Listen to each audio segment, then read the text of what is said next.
जय गुरु.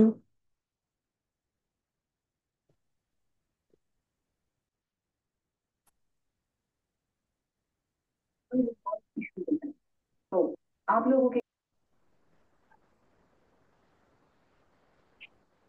जय गुरु. जय गुरु. हा. जय गुरु. जय गुरु. तर आपण आज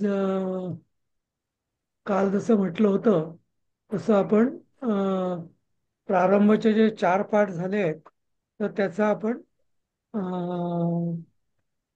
हे बघणार आहोत. त्याची उजळणी. थोडक्यात उजळणी करणार आहोत. पण ते जसं मी म्हटलं उजळणीची आपली पद्धत अशी राहील की एक एक पाठ मी स्लाइड्स मूव्ह करेल. त्याच्यात जर कुणाला जर अडचण काय असेल, शंका असेल तर तुम्ही सांगा. बरोबर. आणि त्या आपण शंकांचं निरसन करू. बरोबर आहे. मी आधीच एक प्रश्न विचारू का? हा, बोला ना. हे जे कर्मणी धातू साधित आपण घेतलं भूतकाळ, चौथा पाठ. हा. त्याच्यामध्ये कुठेही हा चौथा पाठ म्हणजे आता कृष्ण बगीच्यात गेला, राधाई तेथे गेली असं आलं, पण मी गेलो असं कुठे आलं नाही. मी बागेत गेले होते ह्याच. हम्म. बरोबर. हा. बघूया आपण ते कसं करायचं ते. हा, चालेल. हा म्हणजे अहम उद्याने गतः असंच होईल का आपल्या गता म्हणजे नाही, ते होईल. गताच होतं त्याचं उत्तर हा तेच आहे. तसंच फक्त ते हा आपलं मी मी जर मुलगी असेल तर गता म्हणेल स्वतःला, हा मुलगा असेल तर हा गता म्हणेल असं. हं? हा हा हा पण चांगला प्रश्न कारण त्या तुमचा. वाक्यात कुठेच अहम आलं नाही बरोबर. म्हणून. बरोबर. हा. बरोबर. आणि कालच्या गृहपाठामध्ये ते गच्छ य आलं होतं, ते गच्छ थ पाहिजे बहुतेक. अच्छा, गच्छत. हा, बरोबर, य ते असू य शकतं. आलाय तर तो य नाहीच गच्छ होणार. थ हा, असेल. बरोबर. हा यूयम गच्छ थ असं होईल. युएम गच्छत पाहिजे. बरोबर. हा धन्यवाद. माझे एवढेच 2 प्रश्न. हा. आता आपण ना पहिला पाठ एकदा बघतो मी. त्याच्या स्लाइड्स दिसत आहेत सगळ्यांना? नाही. हो, दिसते हा, दिसते. दिसत आहेत का? हो, दिसत हो, आहे. दिसत हो, दिसत दिसत. हा. तर आता पहिला पाठ जो आहे तो आपला तुम्हाला आठवत असेल, रामो राजमणी. सगळ्यांना विनंती आहे की ज्यांना बोलायचं नसेल स्पेसिफिक त्यांनी सगळ्यांनी म्यूट करा. हा, किंवा मी आता म्यूट करतो सगळ्यांना. हा. ज्यांना प्रश्न विचारायचे त्यांनी अनम्यूट करा आणि प्रश्नाचं उत्तर बोलणं झाल्यावर बंद करा. हा, बरोबर. तर आता हा पाठ आपण बघितला होता. अं, तर याच्यामध्ये पहिला श्लोक होता आपण रामो राजमणी. हा मंगलाचरण म्हणून पण म्हटलं होतं आपण. आणि त्याचबरोबर राम हा किंवा राम या अकारांत पुल्लिंगी शब्दाच्या विभक्ती कशा आल्या आणि या श्लोकाचा तुम्हाला कायम उपयोग होईल पुढे, हे पण मी तुम्हाला सांगितलेलं आहे. बरोबर. याच्याविषयी काही शंका आहे का? नसेल तर आपण पुढे जाऊया. हा. आता नंतर मग ही सगळी जी वाक्य होती ही बहुतेक सगळी तुमची बालबोध मध्येच झालेली आहे. बरोबर. त्वम पिबसी जलम पिबसी सा गच्छती अहम पुस्तकम पठामी, यात नवीन काहीच नव्हतं. ती सगळी बालबोध मध्येच झालेली तुमची वाक्य होती याच्यात. बरोबर. हो. हा. पठती पठसी पठामी वगैरे वगैरे हे सगळं बालबोध मध्ये तुमचं झालेलं आहे. बरोबर आहे. त्यामुळे यात नवीन तर काही नाहीये. हा. नंतर हे आपण शब्द बघितले. हा. बरेचसे नपुसकलिंगी शब्द बघितले आणि पुल्लिंगी शब्द बघितले. पुल्लिंगी शब्द जे होते ते बहुतेक सगळे अकारांत, पण ते शेवटी त्याचा विसर्ग येतो प्रथमामध्ये. बालक, शिक्षक, नृप, देव, पुरुष, हस्त वगैरे वगैरे. आणि नपुसकलिंगी सगळे अनुस्वार येतो त्याचा प्रथमा विभक्तीमध्ये. पुस्तकम, जलम, नाही का, दुग्धम, घृतम, पुष्पम, फलम वगैरे. बरोबर. नंतर आपण ही अव्यय बघितली होती. अव्यय म्हणजे काय, की त्याला विभक्ती नसतात, त्या विभक्तीनुसार बदलत नाही. हा. तत्र, कुत्र, यत्र, अत्र, तदा, कदा, यदा वगैरे, नाही का. शीघ्रम सत्वरम पश्चात अपि सह एव तावत किम अतः. बरोबर. न नाही. आणि न नाही कधी, न कधी वापरायचं आणि मा कधी वापरायचं हे तुम्हाला कळलेलं आहे आता. बरोबर. आज्ञार्थी असेल तरच नच्या जागी मा वापरायचं, नाहीतर नेहमी न वापरायचं नाही म्हणण्यासाठी. बरोबर. नंतर हे वाक्य बनवा. तर हा खरा, हा म्हणजे उत्तर मी इथे दाखवलेली आहेत, पण खरं हे सगळं तुमचं बालबोध मध्येच झालेलं होतं. चालेल. हा. हो. ठीक आहे. तर त्यामुळे यात मला नाही वाटत आपल्याला फार काही करायचंय या पाठामध्ये. हा. हम्म. आता आपण दुसरा बघूया पाठ, म्हणजे दुसऱ्या पाठाचं हे बघूया. तो पण मी उघडतो. हा. आणि ना मी थोडंसं फास्ट जातोय मला माहिती आहे, पण माझी अशी अपेक्षा आहे की तुम्हाला ज्या कोणाला अडचण असेल त्यांनी मग हात वरती करून मला थांबवायला सांगा. म्हणजे मग आपण विशिष्ट शंका असेल तर मग आपण ते म्हणजे त्याच्यावर जरा वेळ देऊ. पण नाहीतर मी असं समजेल की कोणाला शंका नाहीये. बरोबर. आता दुसरा पाठ. दुसऱ्या पाठात परत हे याचे अर्थ आपण करत होतो. बरोबर. अहम सूर्यम पश्यामी किम त्वम सूर्यम पश्यसी. तर यात पण जवळपास मला वाटतं हे सगळं शब्द तुमचे वेगळे आलेत, नवीन आलेत, पण वाक्यरचना ही तुम्ही बालबोध मध्ये शिकलेला होतात ही सगळी. यात कुठं शंका येते का या वाक्यांमध्ये तुम्हाला? नाही, नाही. ठीक आहे. हा. तर ही सगळी याचं, आणि तुम्हाला सगळ्यांना मी उत्तरासकट याच्या PDF पण दिलेल्या आहेत. त्यामुळे कधी जर काही शंका असेल तर तुम्ही ते बघू शकता. पण मी तुम्हाला असं सुचवेल की तुम्ही स्वतःच्या डोक्याला चालना मिळावी म्हणून आता पुस्तकं तर आपण पाठवणारच आहोत, पण ते PDF फाईल जी मी तुम्हाला सगळ्या धड्या पाठांची दिलेली आहे त्यात बघून प्रयत्न करा. आणि मग या उत्तरांबरोबर ते तुम्ही ताडा की जो आपण लिहिलेलं उत्तर आणि हे मॉडेल आन्सर जे आम्ही देतो ते जुळतंय का. आणि कधी जर हो, शंका असेल तर आम्हाला विचारा. हा. हो, हो, ठीक आहे ना. तर ही वाक्य सोपी सोपी होती अगदी. बरोबर. हो, हो. आता एक तुम्हाला इथं या मला दिसलं 15वं वाक्य. अहम उद्याने न पठामी. तर उद्याने कधी वापरायचं आणि उद्यानम कधी वापरायचं. हा. कधी कधी लोक तुमचा गोंधळ होऊ शकतो, तर म्हणून एकदा मी सांगतो की जेव्हा मी जातो, आपण म्हणतो ना मी बागेला जातो, मी शाळेला जातो, तर म्हणून तिथं उद्यानम म्हणजे द्वितीय होते. उद्यानम विद्यालयम. पण मी जेव्हा तिथे काही खेळत असतो, स्थान उद्यानात खेळतो, तेव्हा मी अहम उद्याने क्रीडामी असं. अहम उद्यानम क्रीडामी नाही म्हणा. अहम उद्यानम किंवा अहम क्रीडांगणे क्रीडामी, खेळामी किंवा क्रीडामी. अहम हा, क्रीडांगणम खेळामी नाही होणार. तर लक्षात आलं हो, तुम्हाला आलं. उद्यानम कधी हो, वापरायचं, क्रीडांगणम. पण मी अहम सायंकाले क्रीडांगणम गच्छामी, हो. मैदानाला जातो असं. कारण मैदानाच्या आत जात पुन्हा नाही. एकदा सांगता, पुन्हा एकदा सांगता.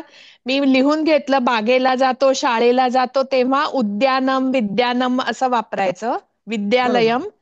बरोबर. आणि ने कधी वापरायचं ते मी ते लिहिण्याच्या नादात ते राहिलं. सप्तमी ते पठच. म्हणजे एकारांत कधी वापरायचं सप्तमी. जेव्हा तुम्ही एखाद्या स्थानाविषयी बोलता की मी क्रीडांगणावर खेळतो, बागेत खेळतो, वर किंवा आत. हा. बागेत खेळतो, क्रीडांगणात खेळतो, क्रीडांगणावर खेळतो. हा. तर हे जे किंवा इत, आत किंवा वर हे शब्द स्थानदर्शक आहे. तर जेव्हा हम्म. स्थानदर्शक शब्द प्रयोग करायचा असेल आपल्याला, तेव्हा ते सप्तमी वापरायची. म्हणजे क्रीडांगणे, वने, उपवने, विद्यालये वगैरे वगैरे असं. हा. अहम विद्यालये पठामी म्हणजे मी विद्यालयात अभ्यास करतो किंवा वाचतो. पण अहम प्रभाते विद्यालयम गच्छामी, शाळेला जातो म्हणजे असं. म्हणजे जेव्हा बागेच्या आत असू, आपण शाळेच्या आत असू त्यावेळेला हा ने लागेल त्या ठिकाणी. हा पण मी अदरवाईज बाहेर असू बागेला आपण, जातो, शाळेला जातो, तेव्हा मग द्वितीय बागेच्या वापरायची. बाहेर आहे ना मग. ते बाहेर नाही, बाहेरचं ते म्हणजे ते पंचमी बागेत आपण मग काय. उद्यानात बही असं होतं ते. उद्यानात बही म्हणजे हम्म, उद्यानापासून हो बाहेर. बागेच्या, ते तर ते पंचमी होते ती. हा ती तुमची म्हणजे अजून तेवढी बागेच्या झाली. बाहेर असून बागेबद्दल बोलतोय आपण, तर त्यावेळेला ते उद्यानम असं लागेल. बागेकडे चाललो, बागेला चाललो, हा बरोबर. तर उद्यानम होईल ते. म्हणजे हो. तर बाकी तर हे बागेत एंटर केलेलं नाहीये मग. नाही नाही, एंट्रीचा काही संबंध नाही. तुम्ही एखाद्या त्या हम्म, स्थानात क्रिया करत असाल, विशिष्ट ओके. स्थानाच्या आतमध्ये किंवा वर, तर तुम्ही सप्तमी वापरायची. तुम्ही वाक्यामध्ये वाक्य रचना करताना, वाक्यात प्रयोग करताना, मी तिकडे एखाद्या गोष्टीकडे जातो, अहम ग्रामम गच्छामी, मी गावाला हम्म, जातो. आपण हम्म, मी गावात जातो असं म्हणजे हल्ली म्हणतात कोणी कोणी, पण मूळ आपण मराठी जे म्हणतो ते गावाला जातो, शाळेला जातो असं म्हणतो, म्हणायला हवं म्हणजे असं. हं? ओके. असं. मी बागेत जातो आणि मी बागेत जाऊन खेळतो, तसं होईल ना सर? हा नाही नाही, मी बागेत जातो असं म्हणणं थोडस चुकीचं आहे. मी बागेला जातो. हा पण मी बागेत खेळतो. हा तर मग बागेला जातो कसं होईल मराठीमध्ये तसं?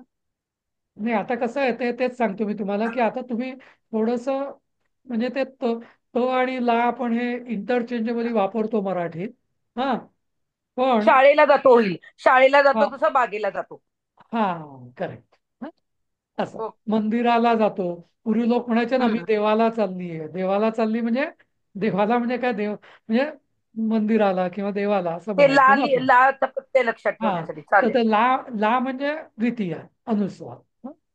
असं उद्यानम, विद्यालयम, मंदिरम वगैरे. बाकी ठीक आहे, म्हणजे हे मला असं सहज वाक्य दिसलं म्हणून मी सांगितलं, पण नाहीतर हे हो तुमचं झालं, झालेलं बरं आहे. झालं. हा हो. तर एक मिनिट, ते अहम ग्रामे गच्छामी होईल का मग? सप्तमी म्हटलं नाही, गावाऐवजी नाही नाही नाही, तेच मी सांगतो, गावाला जातो. अहम ग्रामम मग ते गच्छामि. द्वितीय होईल.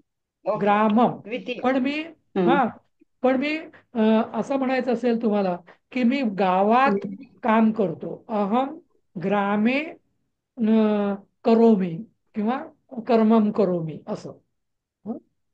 हम्म. ग्रामम हम्म. म्हणजे गावामध्ये किंवा असं गावाच्या आतमध्ये असं जर तुम्हाला म्हणायचं असेल तर मग मी ग्रामे सप्तमी. असं म्हणाल, ग्रामे म्हणायचं. पण मी ओके, गावाला ठीक जातो तर ग्रामम असं.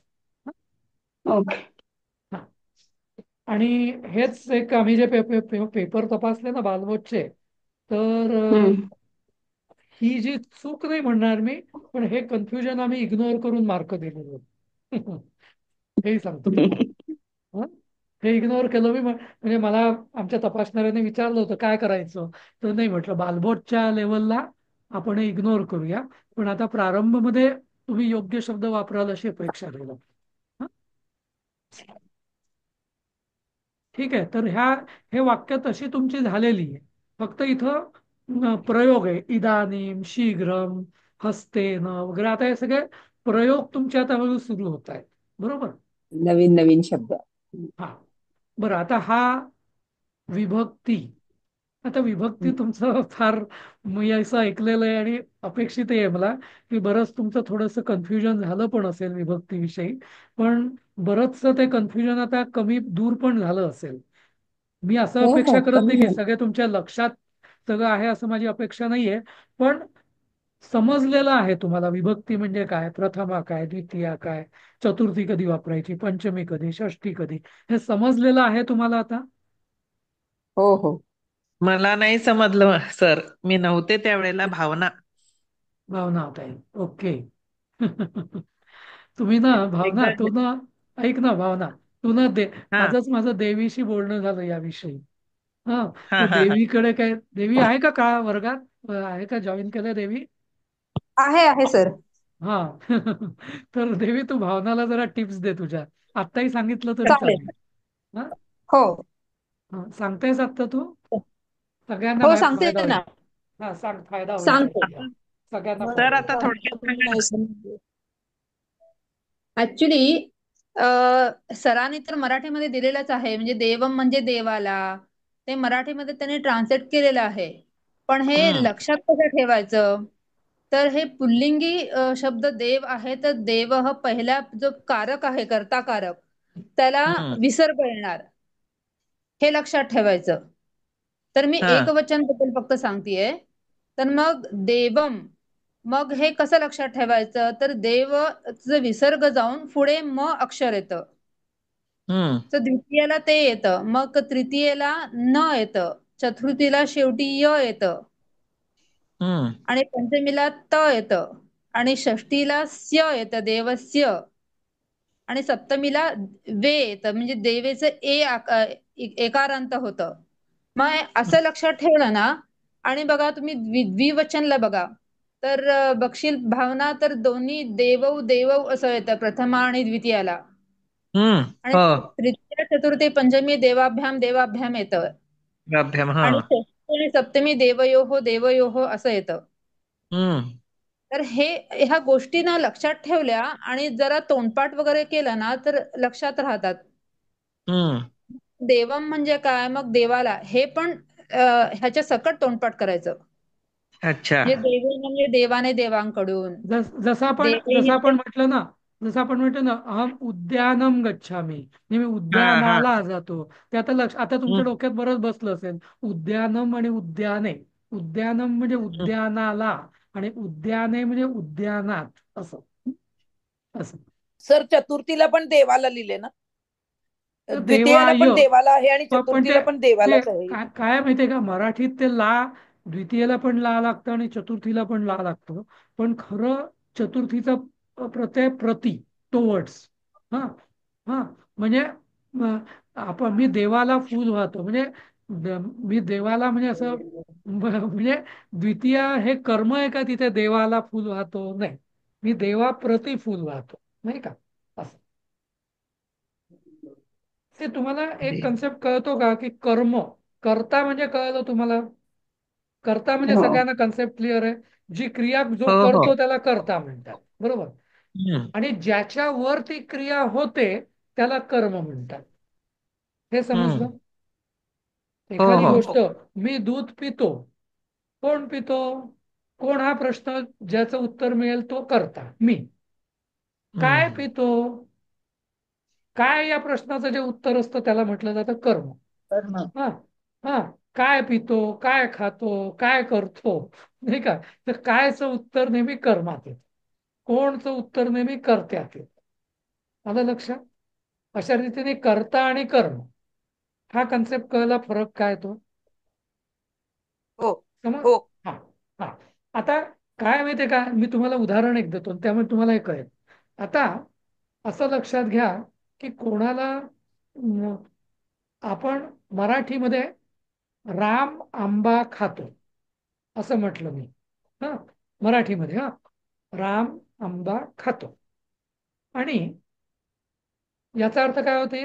ऍक्च्युअली खरं काय आपण आपल्याला म्हणायचं असतं, राम आंब्याला खातो, बरोबर आहे की नाही? हम्म. खरं स्पष्ट काय म्हणायला पाहिजे, राम आंब्याला खातो, नाही का. पण आपण हम्म. शॉर्टकट केलेला आहे मराठीत, आणि त्यांनी कन्फ्युजन वाढलेलं आहे, की राम आंबा, उद्या मी जर शब्द बदलला ना, आंबा राम खातो, याचा अर्थ काय होईल खरं? आंब्याने रामाला खाल्ले. हा. पण संस्कृतमध्ये हा गोंधळ होतच नाही, कारण संस्कृतमध्ये असा प्रश्न विचारला जातो, की या वाक्याचा कर्ता कोण? राम आहे, मग राम हा तो प्रथम येतच गेला. काय खातो? आम्रम. आंबा. मग आम्रम ही द्वितीयातच गेलं. राम हा आम्रम खादती. मग इथं तुम्ही आम्रम राम हा खादती म्हटलं तरी मराठी सारखं चुकीचा अर्थ होण्याची शक्यता आहे का संस्कृतमध्ये? नाही, कारण क्रम काही असू दे, कर्ता कोण आहे? जो विसर्ग ज्याला आहे तो कर्ता आहे. प्रथम येत कोण आहे? विसर्ग राम हा, त्यामुळे तो कर्ता. म्हणजे कोण, क्रिया कोण करणार? राम. कशावर होणार? आंब्यावर होणार. काय क्रिया होणार? क्रियापद खादती, खाण्याची क्रिया. समजलं ना? त्या कर्ता कर्म क्रियापद हे कन्सेप्ट तुमच्या डोक्यात एकदम क्लिअर संस्कृतमध्ये म्हणजे ऍक्च्युली संस्कृतमध्ये फार सोपं आहे. त्यामुळे संस्कृतमध्ये अर्थाचं असं कन्फ्युजन होत. हा एक विचारू का? तर आपण राम आंबा खातो, त्याचं हा आता ट्रान्सलेशन करताना राम हा आम्रम खादती म्हटलो आपण. बरोबर कारण त्याला बरोबर आपल्याला आंब्याला असं गृहीत धरायचंय म्हणून बरोबर आम्रम झालं. पण हो. ऍक्च्युअल वाक्य जर असंच्या असं ट्रान्सलेट करायचं असेल तर राम हा आम्र हा खादती नाही होत का? नाही, चूकच आहे ना, कारण एका क्रियापदाला दोन कर्ते कसे असतील? समजलं ना? नाही हा दोन्ही म्हणजे आम्र हा पण म्हणजे वाक्यामध्ये आंबा सुद्धा एकच म्हणजे काय मला कळत. राम नाही नाही आंबा खातो की नाही? राम हा नाही बरोबर आहे. नाही, याचं पण कारण असं आहे. त्याचा अर्थ बरोबर आहे. आपल्याला गृहीत धरायचा आहे त्या म्हणून तुमचं गृहीत आंब्याला आहे म्हणून आम्रम केलं का आपण द्वितीया केलं का? नाही नाही, काय करायचं, जेव्हा मराठीतून आपण संस्कृतमध्ये वाक्य भाषांतर करतो तेव्हा हा तुम्ही पहिल्यांदा प्रश्न विचारा. राम आंबा खातो असं वाक्य बरोबर आहे. तर तुम्ही विचारा, बरोबर. क्रियापदाला प्रश्न विचारा, कोण हो, खातो? कोण खातो? राम याचा करता झाला हा. मग त्याची तो प्रथमेत गेला. प्रथमेत त्याचं काय, बरोबर. देवा तसा रामा हा होईल. हे राम क्लिअर हा झालं. हा हा, मग नंतर बरोबर. तुम्ही क्रियापदाला प्रश्न विचारा, काय खातो? काय खातो? आंबा मग त्याचं खातो. हा, उत्तर जे येईल तर आंबा. मग आम्रम हे द्वितीय बरोबर. येते. समजलं? अच्छा. हो हो हो चालेल. ओके. हा, ठीक त्यामुळे कोण आहे. हो. आणि काय. हा, आता हम्म. तृतीया नेहमी कशाने खातो? हा, अच्छा. कशाने खातो हा प्रश्न ज्याचं जे उत्तर येतं ना, त्याला म्हटलं जातं हम्म. तृतीया. चमच्याने खातो, ओके. हाताने खातो, ओके. हस्ते न खादती. हस्ते न खादती म्हणजे हाताने खातो. हम्म. म्हणजे एखाद्याचं आपण साधन म्हणून जेव्हा वापरतो ना, ते नेहमी तृतीय असतो. हात हे साधन आहे खाण्याचं. म्हणून बरोबर. हस्तेन देवेन. आता कळलं तुम्हाला प्रथमा द्वितीय तृतीया कधी वापरायची ते? बहुवचन हो द्वितीय कळ. वचन जाऊ द्या सध्या.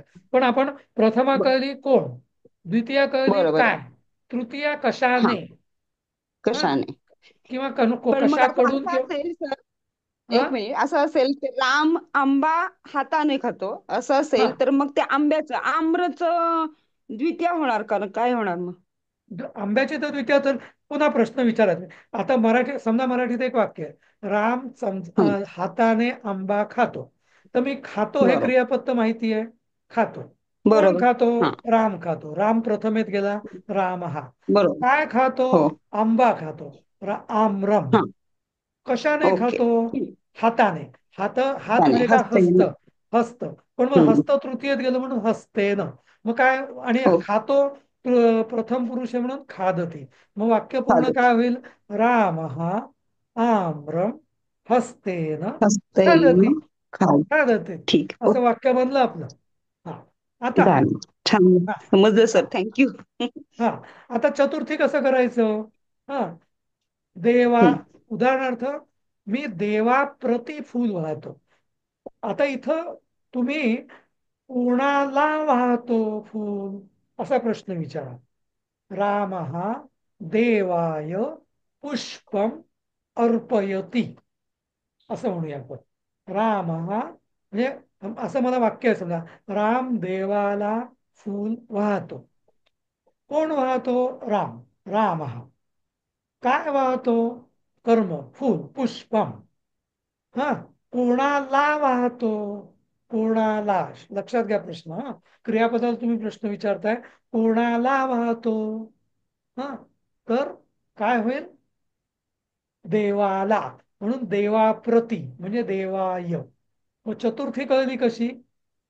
समजलं? हो. मग आता तुमच्या चार विभक्ती कळल्या. कोण, काय, कशाने, कोणाला. बरोबर. जो बरोबर. कोणाला याचं जे उत्तर येईल ते चतुर्थीत जाईल. बरोबर. आता पंचमी बरोबर. कसं? हा, राम. म्हणजे हे चारही आपण चारही सर एकत्र केलं चालतं का आता? राम आता झालं. हा, हस्तेन देवाय अर्पदी, असं चालेल चारही ना. एकत्र होऊ शकतात. हो, राम हा हस्तेन. हा, हस्ते राम हा राम देवाय. पुष्पम. नाही नाही, राम हा म्हणजे राम, पुष्पम म्हणजे फूल. हा, अ, हस्तेन म्हणजे हाताने, देवाय देवाय अर्पयती. म्हणजे एकाच वाक्यात चारही येतं आपल्याला. एकाच वाक्यात चारही आले. बरोबर आहे की नाही? मग समजतं आता तुम्हाला कोण काय कशाने कशाला कोणाला असं. पहिल्या 4 विभक्ती. आता हो आता मी आलं थोडं लक्षात. हा हा आता पंचमी पासून पासून आता राम हा समजा आपण म्हणतो राम वृक्षापासून, वृक्षाची नाही म्हणत मी, वृक्षापासून फूल तोडतो. राम म्हणजे आता कोण तोडतो? हा हा राम राम काय तोडतो? फूल तोडतो. पुष्पम म्हणजे कर्म झालं. कशापासून तोडतो किंवा कोणापेक्षा म्हणजे पासून आधी बघू आपण. पासून तर वृक्ष, तर वृक्षात, वृक्षात हा कळलं तुम्हाला. तर वृक्षापासून हा तोडतो. तर आपण तोडतो हा शब्द सध्या तुमचा नाही झालेला, तर आपण असं म्हणू तुटती असं आपण म्हणूया. हे क्रियापद नाहीये, चुकीचं आहे ते, पण असं समजूया आपण की ते क्रियापद आहे. मग वाक्य काय होईल? राम पुष्पम वृक्षात तुटत, तोडतो असं. म्हणजे पंचमीचा पतितम होऊ उपयोग शकेल ना सर? सर नाही पतितम. हा ते पण होऊ शकतं. वृक्षात पुष्पम पतितम म्हणजे पतितम. म्हणजे असं बरोबर तुमचं म्हणणं त्या वाक्याप्रमाणे. झाडापासून फूल पडतं तर काय पडतं किंवा कोण नाही, इथं कोण पडतं आणि काय पडतं याचं उत्तर एकच आहे. बरोबर. त्यामुळे तो करता काय? फूल. कर्म नाहीच आहे. आता पडणं या क्रियेला कर्म नसतंच. त्यामुळे पुष्पम कशापासून पडतं? वृक्षापासून. म्हणून वृक्षात पतती, वृक्षात पुष्पम पतती, वृक्षात फलम पतती. बरोबर. आलं लक्षात? त्यामुळे पासून म्हटलं की वृक्षात. आता पतितम षष्ठी. येणार का सर? पद्धती येणार? नाही वर्तमान काळ वृक्षात असेल तर पुष्पम पतित. ऐका ऐका ऐका. नुसतं तुम्हाला वर्तमान काळ पडते, पडते म्हणजे वर्तमान काळ म्हणायचं असेल तर वृक्षात पुष्पम पतती, झाडावरून फूल पडते, झाडावरून फळ पडते असं. पण पडले तुम्हाला असेल तर पतितम. पडले पतितम. बरोबर. ते आपण चौथ्या चौथ्या पाठात शिकलोय धातुसाधित. ते पतितम हे धातुसाधित आहे, पतती हे क्रियापद. बरं. आता तुम्हाला कळलं म्हणजे प्रथमा द्वितीय तृतीय चतुर्थी पंचमी कोण काय कशाने कोणाला कशापासून. बरोबर. आता षष्ठी. षष्ठी हे संबंध दाखवतो. रामस्य पुष्पम म्हणजे रामाचं फूल, रामस्य धनुष्यम, रामस्य बाणम. बरोबर. रामस्य हस्तम. तर जिथं संबंध येतो ना त्याला म्हणतात षष्ठी. कशाचाही संबंध लावायचा आहे ना, रामस्य भ्राता, रामाचा भाऊ, रामस्य पत्नी, रामाची पत्नी. बरोबर. चाचीचे, हा जो मराठीत प्रत्यय असतो ना आपला, हा संबंधकारक आहे. रामस्य, रामस्य सीताया असं हे षष्ठी कधी होणार? संबंध लावायचा ना दोन गोष्टींचा, तेव्हा संबंध. याच्यात क्रियापदाचा संबंध नाहीये, दोन शब्दांचा संबंध असतो. समजलं तुम्हाला? त्यामुळे या षष्ठीला ना कारक म्हणत नाही खरं, कारण ती कृतीत भाग नाही घेत खरं. कोणी कोणी म्हणतात संबंधकारक, पण जे अगदी खरं व्याकरण आहे ना त्याच्यामध्ये संबंधी म्हणतात षष्ठीला, संबंध कारक नाही म्हणत. कारण का? ती क्रियेत भाग नाही घेत. रामाची पत्नी यात क्रियापदाशी संबंध आहे का? काही नाही. बाकी सगळ्या गोष्टींचा ना क्रियापदाला तुम्ही जर प्रश्न विचारला कोण काय कशाला कशाने तर तो उत्तर मिळतं, पण षष्ठीचं उत्तर क्रियापद देत नाही. म्हणून त्याला कारक म्हणत नाही, संबंधी म्हणतात. देवस्य, रामस्य, सीताया पुष्पस्य वगैरे वगैरे. कळलं? तर षष्ठी कळलं तुम्हाला? संबंध दोन गोष्टींचा जेव्हा असतो त्याला तेव्हा षष्ठी वापरली जाते. आता सप्तमी. सप्तमी तर आपण आत्ताच बघितलं. उद्यानात खेळतो, उद्याने क्रीडामी, क्रीडसी किंवा क्रीडती. बरोबर. विद्यालये पठामी, शाळेत अभ्यास करतो. उपवने भ्रमती म्हणजे उपवनात फिरतो, किंवा क्रीडांगणे खेळती, क्रीडांगणात खेळ. कारण का तिथे लोकेटिव्ह म्हणजे स्थानदर्शक शब्द असेल तर सप्तमी. हा, कारण कुठे खेळतो असा प्रश्न विचारल्यावर जे उत्तर मिळतं क्रीडांगणात, म्हणजे ती सप्तमी. कुठे खातो भोजनालयात, मग भोजनालये, नाही का. कुठे अभ्यास करतो शाळेत, विद्यालये, बरोबर. कुठे विचारला प्रश्न क्रियापदाला की जे उत्तर मिळतं ते नेहमी सप्तमीत पाहिजे, कारण सप्तमी हे स्थानदर्शक. समजलं सप्तमीचं. आणि शेवटचं आहे संबोधन. जेव्हा आपण हाक मारतो, संबोधतो किंवा हाक मारतो, तेव्हा जेव्हा जो प्रयोग केला जातो, हे देवा, हे देव, हे देवा हा, हे राम, हा भो राम, असं. म्हणजे हाक मारायची असेल तर संबोधन. आता कळलं तुम्हाला क्रियापदाचं कसं कसं क्रियापद कुठलं वापरायचं ते कसं ठरवायचं. कोण हो, खूपच प्रथम. सुंदर. हा छान सांगितलं सर. हा हा, हे काय लक्षात ठेवा तुम्ही. कोण, काय, कशाने, प्रथमा, द्वितीया, तृतीया. कोणासाठी किंवा कोणाला, कोणासाठी किंवा कोणाला, कोणासाठी, कोणाप्रती, कोणाला, चतुर्थी. कोणापासून पंचमी, किंवा कोणापेक्षा सुद्धा पंचमीच होते ना. जसं आपण रामात नास्ती परायणम, रामापेक्षा. कोणापासून किंवा कोणापेक्षा असा प्रश्न विचारला की पंचमी. संबंध कोणाचा, कशाचा, चा शब्द आला की षष्ठी. पण तिथे क्रियापदाला तो प्रश्न नाही विचारायचा, कारण क्रियापदाला त्याचं उत्तर माहिती नसणार आहे. त्यामुळे त्या दोन शब्दांचे एकमेकांशी संबंध वाक्यातले जे असतील ते षष्ठीनी सॉल्व्ह होतात. रामाची पत्नी, सीतेचा पती, वगैरे वगैरे. नंतर कोठे, कुठे खातो, कुठे अभ्यास करतो, कुठे खेळतो, ते जे उच्चार येईल त्याला, तो जो शब्द येईल त्याचं सप्तमीत टाकायचं. काय कळलं.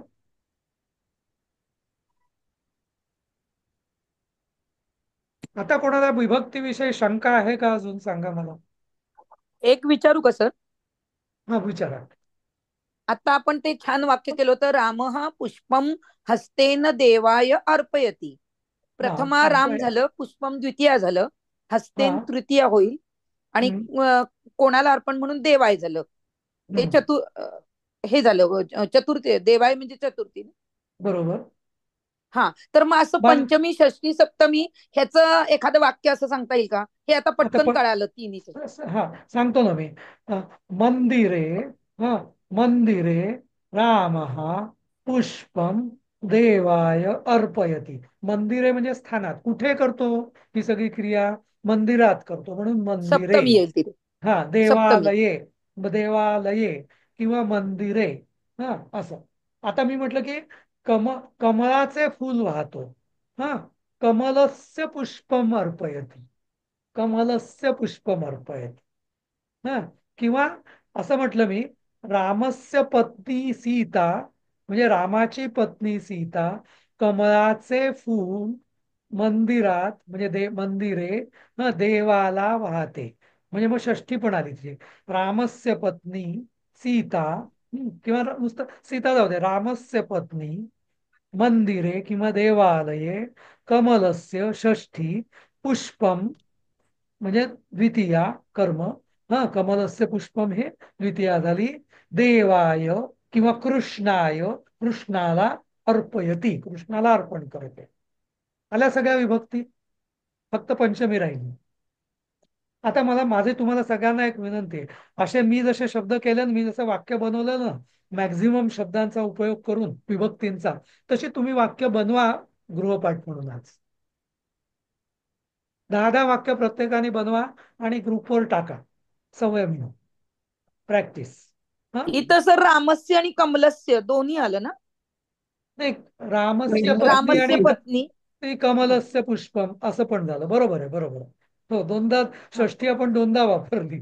बरोबर.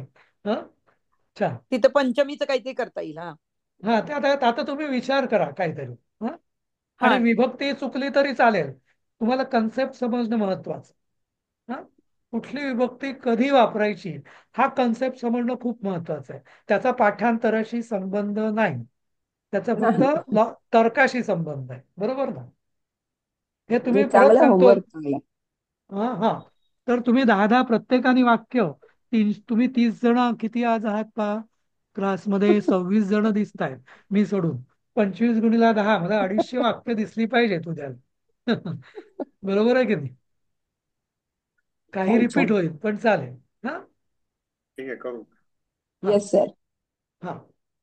एका कागदावर 10 वाक्य पुढे. लिहा आणि त्या कागदाचा फोटो टाका तरी चालेल. हा, कारण एवढं चालेल टाईप चालेल. करणं कठीण जाईल, म्हणून कागद लिहा, कागदाचा फोटो टाका, आणि काही शंका असेल तर जरूर विचार. आता विभक्ती कळल्या तुम्हाला? हो मोरेश्वरजी पुढे. विचारा, काहीतरी प्रश्न विचारतायत पुन्हा. आता Yes. हा. चमच्याला शब्द काय म्हणाला होतात मगाशी तुम्ही? अं, चम चमसहा. चमसहा असा नावाचा शब्द आहे. चमसहा. हं? चमसहा विसर्ग आहे त्याला. हो हो. म्हणजे विसर्ग तो एकवचन आहे, पुल्लिंगी एकवचन आहे, म्हणून चमसहा.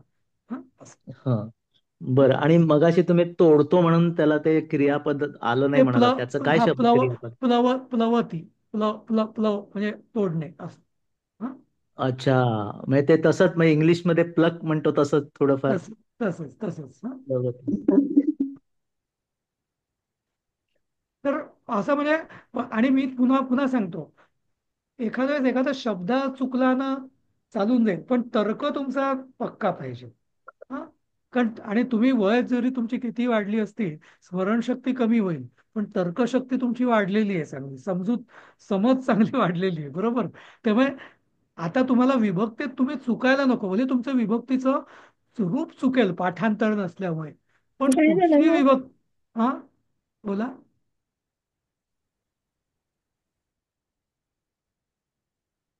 ठीक आहे, काही नाही. तर आता विभक्तीवरनं आपण पुढे जाऊया. हा. आता इथे बघा, विभक्तींची खूप रूपं पण दिलेली तुम्हाला एक्झरसाइजसाठी. बरोबर? पण हे जेवढं तुम्ही प्रॅक्टिस कराल ना, तेवढं तुमचा विभक्ती तुमच्या सवयीने होतील. जसं मी तुम्हाला उदाहरण द्यायचो ना, लहान मुलाला कोणी विभक्ती शिकवतं का? नाही. पण तो मी चमच्याने पितो, बरोबर, ग्लास मध्ये पितो वगैरे वगैरे, तो बरोबर बोलतो ना. 4 वर्षात 3 वर्षाचा मुलगा पण पाटावर बसतो, बरोबर. नाही का? झोपाळ्यात बसतो तो, नाही का? म्हणजे तो बरोबर वापरतो की नाही विभक्ती, मराठीतल्या कवीना. तर तसंच आपलं पण. हा. कारण तो लहान मूल सारखा प्रॅक्टिस करतो, त्याला लॉजिक कळत नाही, प्रॅक्टिसने तो करतो. तर तुम्हाला लॉजिक पण कळतंय, आणि तुम्ही जर त्याला प्रॅक्टिसची जोड दिली तर तुमच्या विभक्ती कधीच चुकणार नाही. हा. ठीक आहे. आणि ह्या क्रियापद ही तुमची झालेलीच आहे, मला वाटतं बालबोध मध्ये सगळी, नाही का? पतसी, धाव, आगच्छती वगैरे वगैरे. यात बाकी तर काही विशेष नाहीये. हं? ठीक आहे ना? तर हे 2 पाठ आज झाले बघा. इथं आज थांबूया आपण. हो. हो, हा चालेल सर. हा. पण आज खूप आता छान कळालं सर ते. हा, पण ओके तुमचा सर, थँक्यू सगळ्या, व्हेरी मच. पण गृहपाठ लक्षात आहे ना सगळ्यांचा? हो हा. आहे. आणि अट एकच, त्यात ते तुम्ही 10 करा, 12, 15 करा, पण सगळ्या विभक्तींचा उपयोग मला त्या कागदावर दिसला पाहिजे. हा, असा प्रयत्न करा हो. तुम्ही. हा. उद्याचा रविवार आहे, सगळ्यांना सुट्टी पण आहे, त्यामुळे भरपूर वेळ आहे तुम्हाला हे करायला. हा, चालेल. परवापर्यंत. हा, चल थांबूया इथे. Thank you very much sir, thank you very much. Thank you. चला, जय गुरु, जय गुरु. थँक्यू. धन्यवाद. जय गुरु धन्यवाद. सर. जय गुरु. जय गुरु. धन्यवाद. जय गुरु. जय गुरु. जय गुरु.